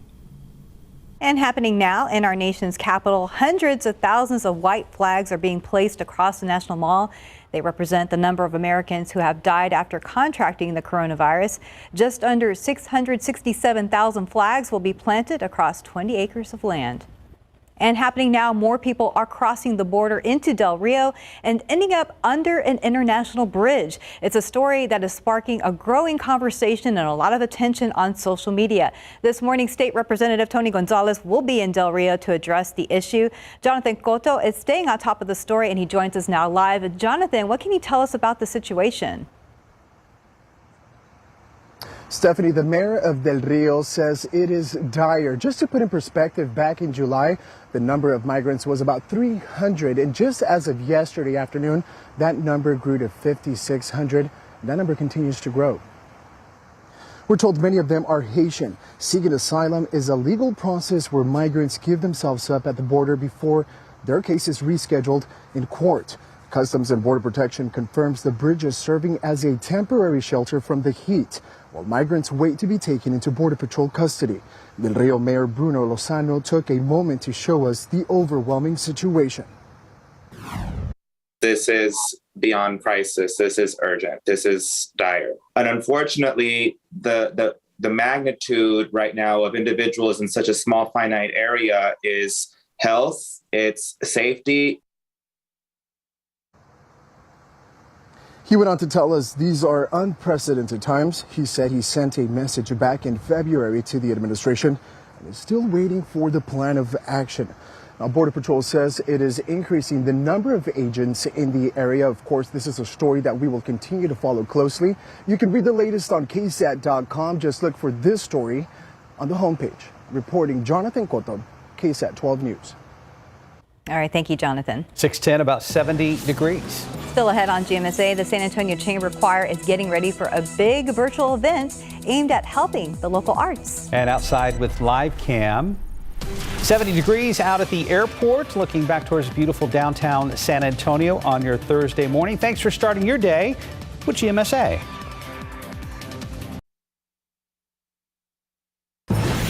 And welcome back. It's about 6:14. Music is meant to inspire and bring people together, and this weekend it's doing just that. The San Antonio Chamber Choir is taking part in a virtual event supporting the arts of San Antonio. KSAT producer Priscilla Karaman has a preview of the performance and the special meaning behind it.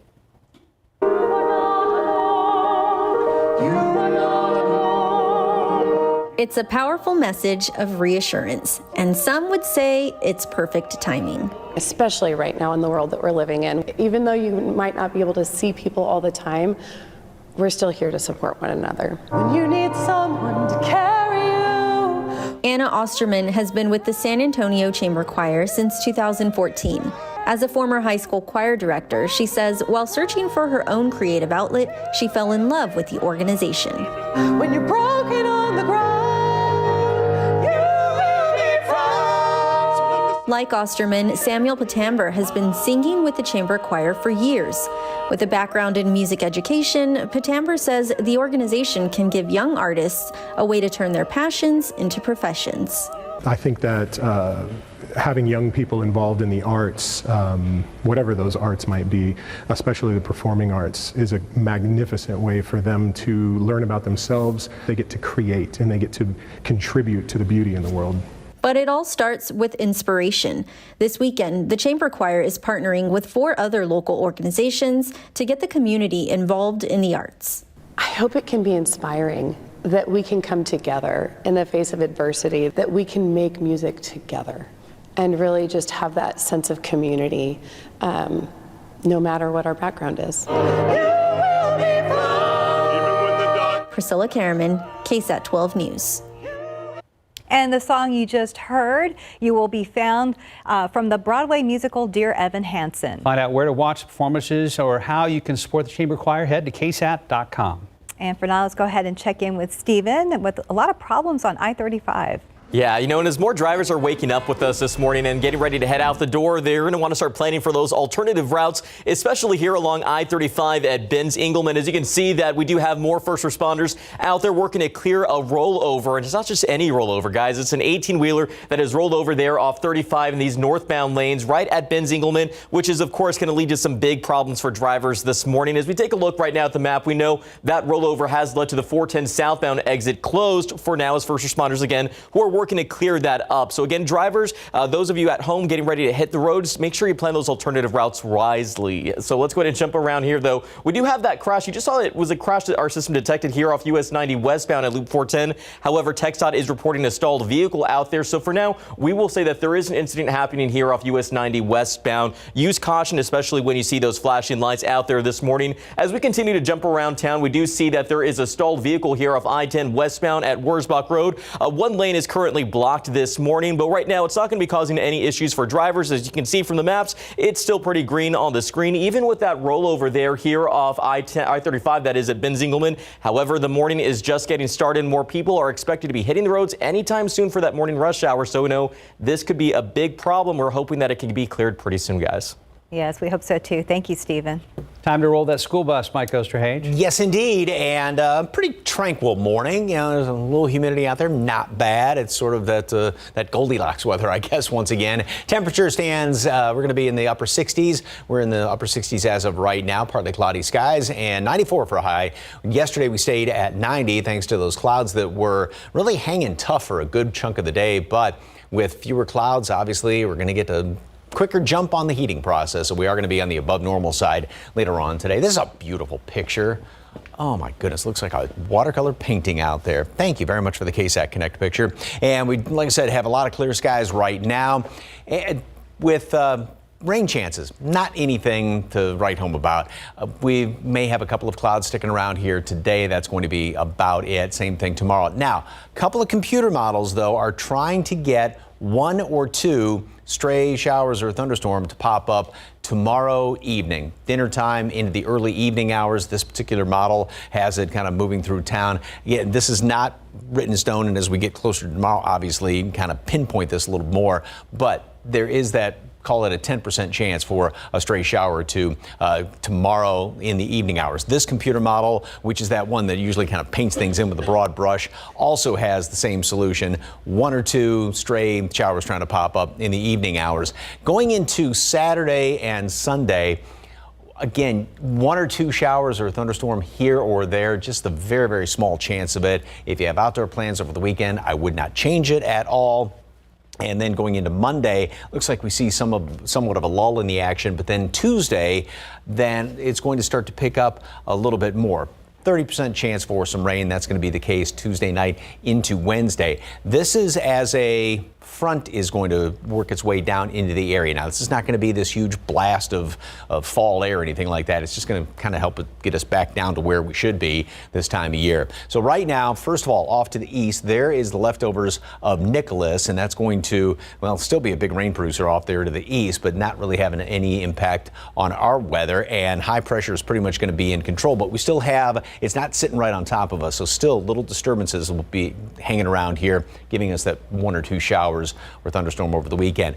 Going into the middle part of the week, here's the trough that's going to try and throw the front on through here by the middle part of the week. And then as we go into the latter part of the week, hopefully we get somewhat of another more substantial trough trying to push it front on through here, but it's not looking like any real crisp, cool fall weather as of yet. 88 degrees, partly cloudy skies today at noon. High temperature makes it up to 94, so we are going to be on the warm side of things. And then the heat index, even though the humidity is not that high, it'll still feel like the upper 90s. Tomorrow's going to be even hotter. And we'd have that very, very small chance for an evening shower thunderstorm. 1 or 2 over the weekend, here or there. And then by the middle part of next week, it looks like we'll finally get back down to normal temperatures. So a mostly symbolic change to fall coming up on Wednesday. Yeah, it'll be roughly the average temperature you'd expect on a September the 22nd. Okay, well, at least 80s, sort of. Is better than 94. Yeah, we'll take it. We know you'll keep us posted. Thank you, Mike. 621, about 70 degrees still. And still ahead on GMSA, a new round of emojis set to roll out on your phone. We're going to take a look after the break. Do lotion and jeans go together? A Nivea breathable experiment. Now they do. Moisturizes deeply with no sticky feel. The game-changing Nivea breathable. Nicorette knows quitting smoking is freaking hard. You get advice like, try hypnosis or quit cold turkey. Kidding me? Instead, start small with Nicorette, which can lead to something big. Start stopping with Nicorette. I don't just play someone brainy on TV. I'm an actual neuroscientist, and I love the science behind Nariva Plus. Unlike ordinary memory supplements, Nariva Plus fuels 6 key indicators of brain performance. More brain performance? Yes, please. Nariva, think bigger. Feel the cool rush of Claritin Cool Mint Chewables. Powerful 24-hour non-drowsy allergy relief plus an immediate cooling sensation for your throat. Feel the clarity and live Claritin Clear. 625, the SpaceX Falcon 9 rocket blasted into space last night, carrying 4 people in the first ever all-tourist mission. Liftoff happened just after 7 p.m. from NASA's Kennedy Space Center in Florida. The passengers will spend 3 days aboard their 13-foot wide Crew Dragon capsule in an orbit at about 350 miles up, which is 100 miles higher than where the International Space Station orbits. If all goes to plan, they'll return to Earth by splashing down off the coast of Florida on Saturday. And the company behind emojis has unveiled 37 new images. They include the melting face emoji, the biting lip emoji, and the mirror ball. Multiple skin tone variations of the handshake will also be available, and expect them to drop for your device before the end of your year and throughout 2022. Still 625, about 70 degrees. And happening later today, the city will be voting on new emergency funding to help during things like a winter storm. Jonathan Cotto will tell you what you need to know. Plus, the latest on a northwest side apartment fire that kept fire crews very busy most of the night and into early this morning. Katrina Weber will join us live with more. And taking a look outside with TransGuide this morning, it's been a busy one for our Stephen Cavazos, and of course he is tracking this rollover on I-35 at Ben Zingelman.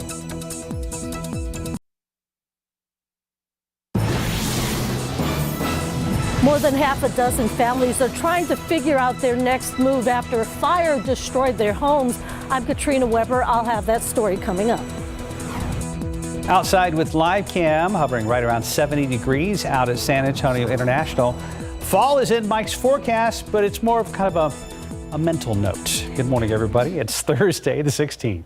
Thanks for joining us this morning. Well, at least it's kind of fall. It's September. We're getting there. We're working our way there. We are, and there's just a hint of a sunrise starting off on the eastern horizon. Mike joins us now here in the studio. Good morning to you, sir. Good morning. Yeah, unlike yesterday, we've got a lot of clear skies around here because we kept those clouds around and they stuck around throughout a good chunk of the day. And, you know, we didn't get a good jump on the heating process. So that it helped. It did help because that kept us at 90, and that was the normal high temperature, the average high. But today, different story. You're going to be up into the mid 90s, but it's going to be a beautiful sunrise, and that's going to be coming up in about 50 minutes or so, roughly 20 after 7 this morning. 68 degrees and dew points at 65. We are a couple of degrees below the average normal low temperature right now. Slight breeze out of the northwest at 5 miles per hour. Temperatures in and around town: Stinson 72, also 68 at Kelly, like at San Antonio, and Randolph at 67 right now, the cool spot.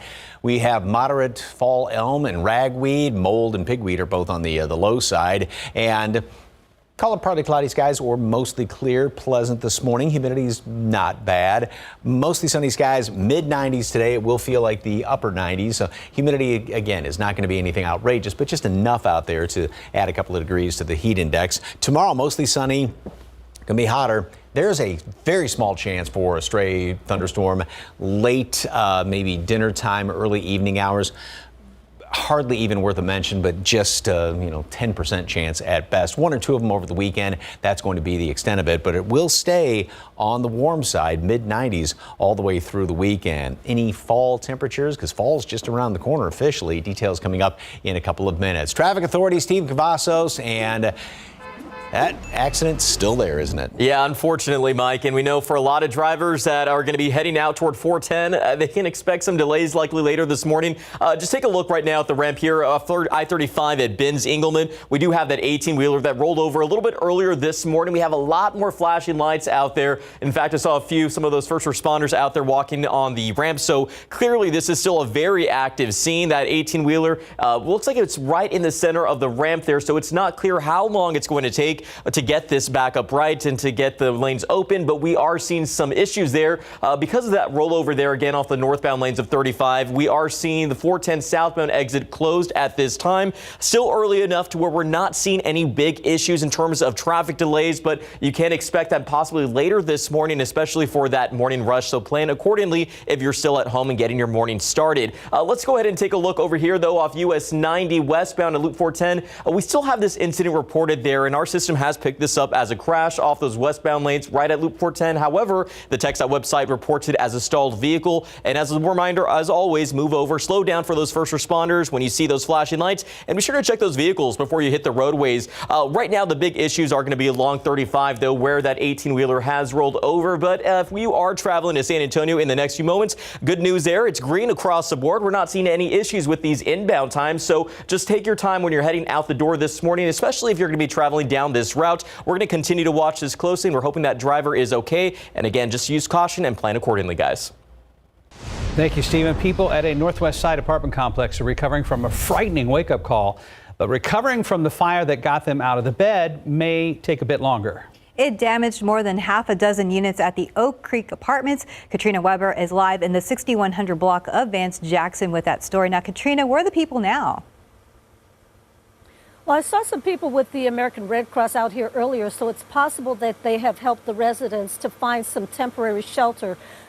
We were told that 8 units, including the leasing office here, have either fire or water and smoke damage. The fire broke out after midnight here at the Oak Creek Apartments. Many of the people were sleeping at that time and jumped out of bed, then ran for their lives. Firefighters told me they had to break down some of the doors, including that of the leasing office, to make sure they put out all of the fire. They ended up rescuing several pets, but all of the people got out one way or another. My sister called and said that there was a fire ball. They couldn't even come out their front door. They all had to jump out through their balconies. And I mean, the fire was so intense. It just blew out the whole front. And one whole building is affected. Again, that includes the leasing office here. Firefighters have boarded up everything while they continue investigating the cause of this fire. They did tell me that the heaviest damage appeared to be in the front, outside an apartment here. And that seems to match up with what some of the residents are saying, that they heard an argument out there just before that fire broke out. Now, that could indicate that the fire did start outside, based on what firefighters say. But of course, we will have to wait until that investigation is complete to know for sure. Reporting live on the Northwest Side, Katrina Weber, KSAT 12 News. Katrina, thank you. Firefighters also had their hands full with this overnight fire on the south side. This one happened around 2:45 this morning at a house in the 600 block of Jennings Avenue. That's just south of Highway 90. While investigators believe the home was abandoned, some nearby onlookers say there were a handful of people staying in the house. No one was hurt, and damages are estimated at around $30,000. The cause of the fire is not known. Happening today, city leaders are working to make sure we're ready in case we ever have to go through another major winter storm. It's all part of the Resiliency and Emergency Preparedness Plan. Jonathan Cotto is following the story and joins us now live. And Jonathan, what can you tell us about the plan? Stephanie, that plan is being voted on today as part of the $3.1 billion budget. The city of San Antonio says it will need about $8.5 million in the next year's budget to prepare for an emergency. One of the city's main focus is finding 4 permanent locations to shelter people during an emergency. The plan also includes community emergency preparedness education, a resiliency study, and upgrades to emergency services. The goal, to make sure we're ready in case we ever have to go through a major storm like we did in February of 2021, something we will never forget. As a whole, like the city, you're right, we all got collective PTSD. It was like storm on top of storm on top of storm on top of like literal like snow on the ground, you know? So it was intense. Facilities where a community is familiar with, so in case of an emergency, they know where to go.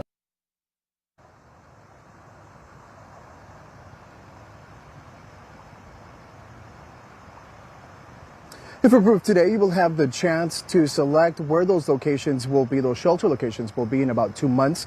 You can follow more on this story in our later newscast and on KSAT.com. Reporting Jonathan Cotto, KSAT 12 News. The investigator with the Guadalupe County Sheriff's Office is under arrest and suspected of continuous sexual abuse of a child. Investigators 35-year-old Joshua Hernandez. Comal County records show the allegation against Hernandez was reported way back on April 2nd. Investigators interviewed Hernandez, the alleged victim, and 3 females in connection with the investigation. Hernandez's bond has been set at $40,000.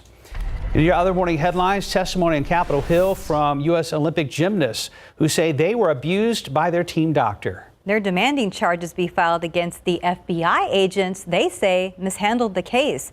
ABC's Alex Perche has more.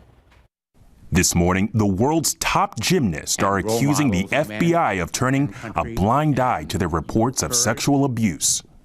All we needed was one adult to do the right thing. We have been failed, and we deserve answers. The testimony coming as senators investigate the FBI's handling of the Larry Nassar case, the former USA Gymnastics team doctor now in prison for abusing athletes. Simone Biles describing the abuse she suffered. I don't want another young gymnast, Olympic athlete, or any individual to experience the horror that I and hundreds of others have endured before, during, and continuing to this day in the wake of the Larry Nassar abuse. Allie Raceman telling senators it took more than 14 months for the FBI agents to contact her after she reported Nassar's abuse. Nassar found more than 100 new victims to molest. It was like serving innocent children up to a pedophile on a silver platter. FBI Director Christopher Wray, who was not in charge of the Bureau during the investigation, apologized to the women. I'm especially sorry that there were people at the FBI who had their own chance to stop this monster back in 2015 and failed. At the hearing, investigators revealed the agents doctored paperwork to, quote, hide their dereliction of duty. One agent in the case has since retired. The other was fired just 2 weeks ago. Alex Perche, ABC News, Washington. Here at home, some of the 15 Texas school districts that have been sued in the past week for defying Governor Greg Abbott's ban on mask mandates are pushing back against the lawsuits. One district says it doesn't have such a mandate and isn't sure why it's being sued. Another says the lawsuit against it was filed in a, quote, cowardly manner. This week, State Attorney General Ken Paxton announced lawsuits on 9 more districts in addition to 6 last week. At least 8 counties and cities and 87 school districts or systems in Texas have imposed mask mandates. Pfizer's COVID vaccine may soon be available for almost every school-aged child. The pharmaceutical company is planning to submit data to the FDA on how its shot works in kids aged 5 to 11 years old. Pfizer's CEO says that should be done by the end of this month or possibly the first week of October. After that, it'll be up to the FDA to decide whether to approve the vaccine. And happening later today, a vigil is planned for a Reagan High School assistant coach who recently lost his battle with COVID-19. Kevin Hernandez tested positive coronavirus over the summer and passed away on Friday. He was only 29 years old. The vigil is happening tonight at 7 in the Reagan High School courtyard. Right now it's 6:40, about 69 degrees. And still ahead on GMSA, our Tejano Moments series continues with a Tejana who uses color to express her culture.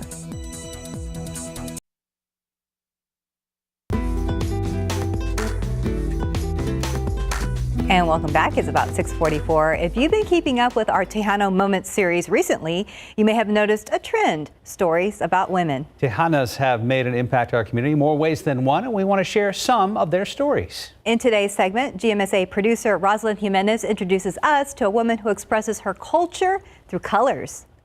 A Chicana, teacher, and muralist. Those are the three things that best describe Sandra Gonzalez. Originally born in Tamaulipas, Mexico, she moved to Laredo in 2000 and eventually San Antonio. I fell in love with the city, the nature and the museums. So that was something that I wanted to do for years, and I'm happy, that I'm here now. Sandra teaches art at Roosevelt High School on the city's northeast side. But to find her true artistic spirit, you've got to follow the path of her paintings, mural to mural, across South Texas. I feel blessed that I have been painting murals for the last 7 years now, and in different cities. So it's wonderful to have that opportunity, that platform to showcase our heritage, especially being a long tradition. Sandra says she feels her work forms a collective identity, so both young and older generations can enjoy her art.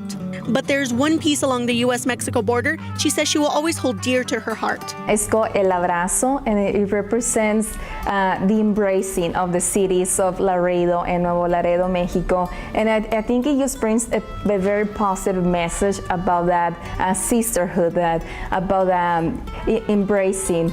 And when it comes to other young artists looking to share their creations with the community, my best advice is just to always, look for opportunities, because sometimes you have to be the one to go and look for them and talk to people, Rosalind Jimenez, KSAT 12 News.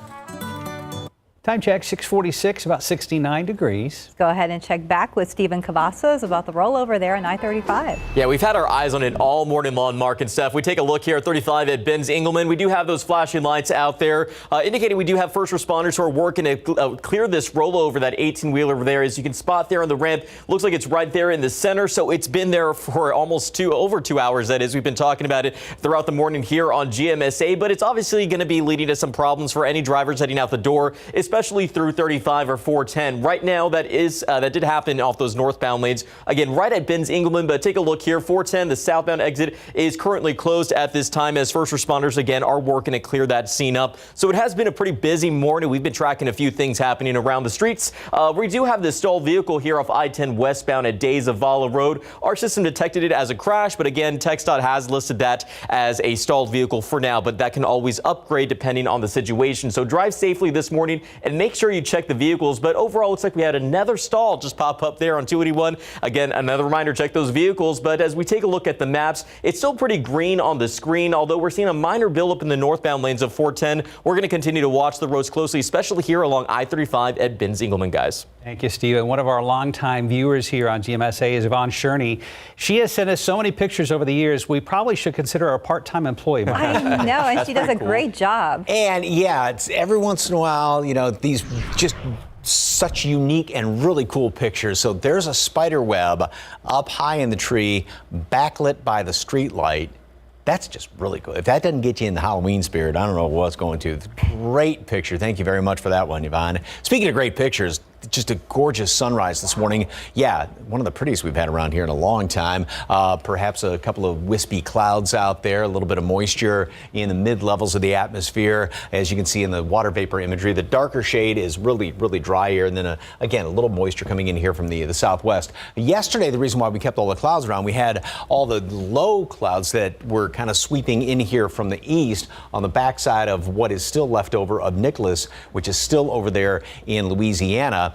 And today we don't have those clouds. So we're going to get an earlier jump on the warming process, and so that's going to get temperatures up into the mid 90s. And because of the clouds, obviously, that stuck around throughout much of the day yesterday, we didn't get up into we stayed at a normal high at 90. Now, as far as what's going to be happening tomorrow going into the weekend, computer models, there's a very, very small chance for 1 or 2 showers or a thunderstorm to try and pop up tomorrow evening. And of course, this is still about 36 hours out, and it doesn't mean it's going to be right there in, northern Comal County or here in town, but just 1 or 2 of them are going to be possible tomorrow evening.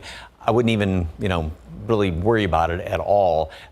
10% chance at best for any showers tomorrow. Now, here's a satellite and radar picture. We don't really have anything going on out there, obviously. And further off to the east, I was talking about Nicholas, and that thing is still sitting almost in the same position right there in southern Louisiana, pulling in all the moisture from the Gulf of Mexico. Big rain producer in the southeast United States. But elsewhere around the country, there's not much going on, and that's what's in store for us for the next couple of days. A very sort of benign weather pattern, other than little disturbances giving us 1 or 2 showers or a thunderstorm out there over the weekend. But if you have outdoor plans, wouldn't change them at all. 88 degrees, partly cloudy skies at noon today. High temperature, we are going to make it up to 94. Mostly sunny skies. Enough humidity, not bad, but just to get us up to roughly 97 or so on the heat index scale. And then tomorrow it is going to be hotter, do I say, instead of warmer? 96. And we'll have, heat index readings in the upper 90s, maybe some low hundreds. 1 or 2 showers out there. Most of us won't see anything. Same thing over the weekend, and then slightly better chance of rain middle of next week. Don't cancel the plans on the weekend. No, not at all. All right, sounds good, Mike. Thank you. About 10 till and 69 degrees.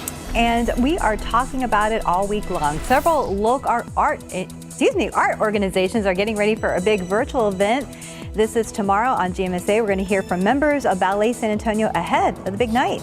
Outside with live cam, if you're just now waking up, we've got a spectacular sunrise that you can't see in this shot. We'll be right back. Another shot.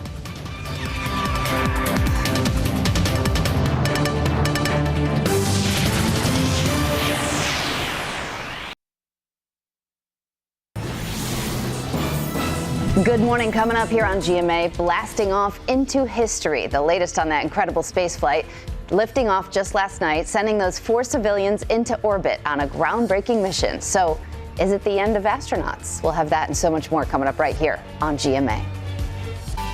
September is Hunger Action Month, and our KSAT community partners need your help to feed our community. Drop off donations at RBFCU locations all across the city. Some of the most needed items are non-perishables like rice, beans, peanut butter, canned foods, baby food, pet food, and diapers. If you are inspired to help, you can find all of this information right now on our website at ksat.com. We've had big problems on the roads all morning long. Let's get an update with Steven Cavazos. Yeah, unfortunately, Mark and Steph, we still have this issue here off I-35 at Benz Engelman. That rollover, the 18-wheeler that rolled over, that is still out there right now, which is leading to a closure of the 410 exit ramp. As we take you to the map right now, as you just saw also on TransGuide, we still have plenty of crews out there working to clear that up. It happened around 3 this morning. It's been several hours, so this is likely going to impact traffic as the morning does get going. Be prepared, guys. And we do have this stalled vehicle here off I-10 westbound at Days of Olive Road to be able to look out for, so check those vehicles because we see another stalled vehicle here off 281 northbound at Wurzbach Parkway. It has been shaping up to be a very busy morning, but Mike's got a beautiful shot to make you smile. Yeah, the sunrise is absolutely spectacular this morning. Maybe a couple of wispy clouds out there. We don't have the cloud cover like yesterday, so temperatures are going to be even hotter. We're at 68 right now, actually a couple of notches below normal. This is nice to see. More 60s on the map than 70s. Maybe fall is in the air. 88 degrees. This is not fallish today, though. 94, about 4 or 5 above normal. Mostly sunny skies. Northeasterly wind at about 10, 15 miles per hour. And a stray shower thunderstorm is possible tomorrow in the evening hours. I wouldn't count on it. Otherwise, stays kind of warm through the weekend. Slightly better chance of rain middle of next week. And no dad jokes today?